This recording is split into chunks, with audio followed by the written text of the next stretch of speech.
Guys, so Frostdragon Tyrant is finally going on, and so this is what you'll see when it actually starts. So it'll tell you what zone you're in. Now, of course, there's a bunch of zones. So in my state, we're in Zone 5. So you've got, an alliance sign-up sheet. Of course, in here you can see like all the different alliances that can sign up. And then pretty much from there, you've got the Dragonborn's truck. And so in here you have to acquire what is called well, it's called a scaled crystal. So you can, obviously pay your way through this if you want to. Otherwise you get 5 at least free for logging in. And so in here you can get shards for, any of the current gen that you're in.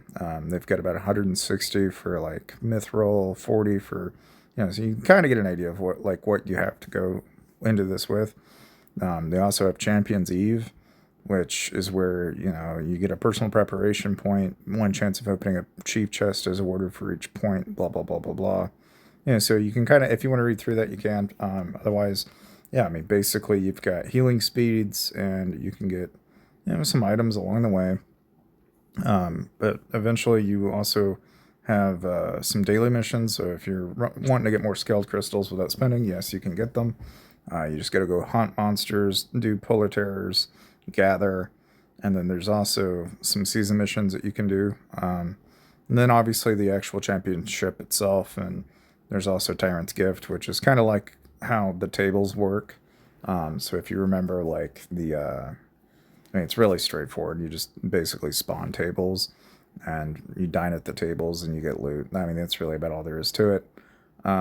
But yeah, so most of this stuff is all going to be coming up here relatively pretty soon.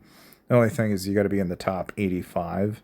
Obviously, in my case, my alliance is 362, so there's not a chance that any of us are going to be in that top of the top, But here you can see quite a few different alliances. But here's a handful of the alliances, at least, that are going to be in the top 85. So for a lot of these alliances, you can kind of get an idea of just all the different players that are going to be involved in these upcoming, basically the mayhem that is going to be, coming up. Now, as far as like my state is concerned, you probably noticed that 467 out of everybody in this list, okay, noticeably were absent. So, like in the case of this alliance here, it's ran by Neville. They're relatively, in terms of size, pretty big. Even some of these accounts that are like 4.5 billion, like in the case of this guy, is Zeus.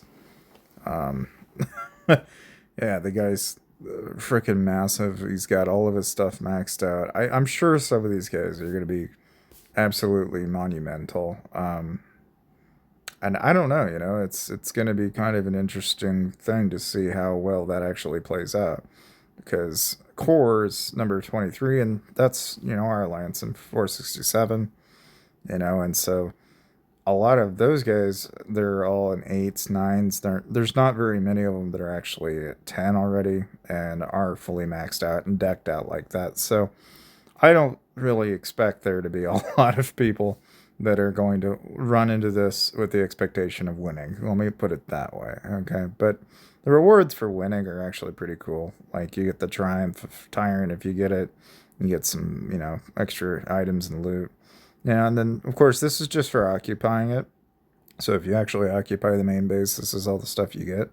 But for the point rewards, I mean, just participating in, you'll get some charm guides and some, and that's all grand and great, but it's like 6.7 million is still rewarding you the same amount as 900k, which I don't entirely understand. The incentive is like, what incentivizes you to really care at that point? And I think a lot of that is driven by personal point rewards, because here you can see why that might matter. Like if you're in the top, 10 even, now you're talking jewels, you're talking resources, you're talking charm guides and charm designs. And anybody that knows anything about charms would tell you that charms are expensive. But of course, there's also some exclusivity items that you get. If you're the actual captain that owns the Tyrant title, you get 10% across on stats. You get a nice, cool looking title. Obviously, you also get the ability to appoint titles to, other chiefs and such. And then obviously, there's also even rewards that you can then drag and give out, to those chiefs under your jurisdiction.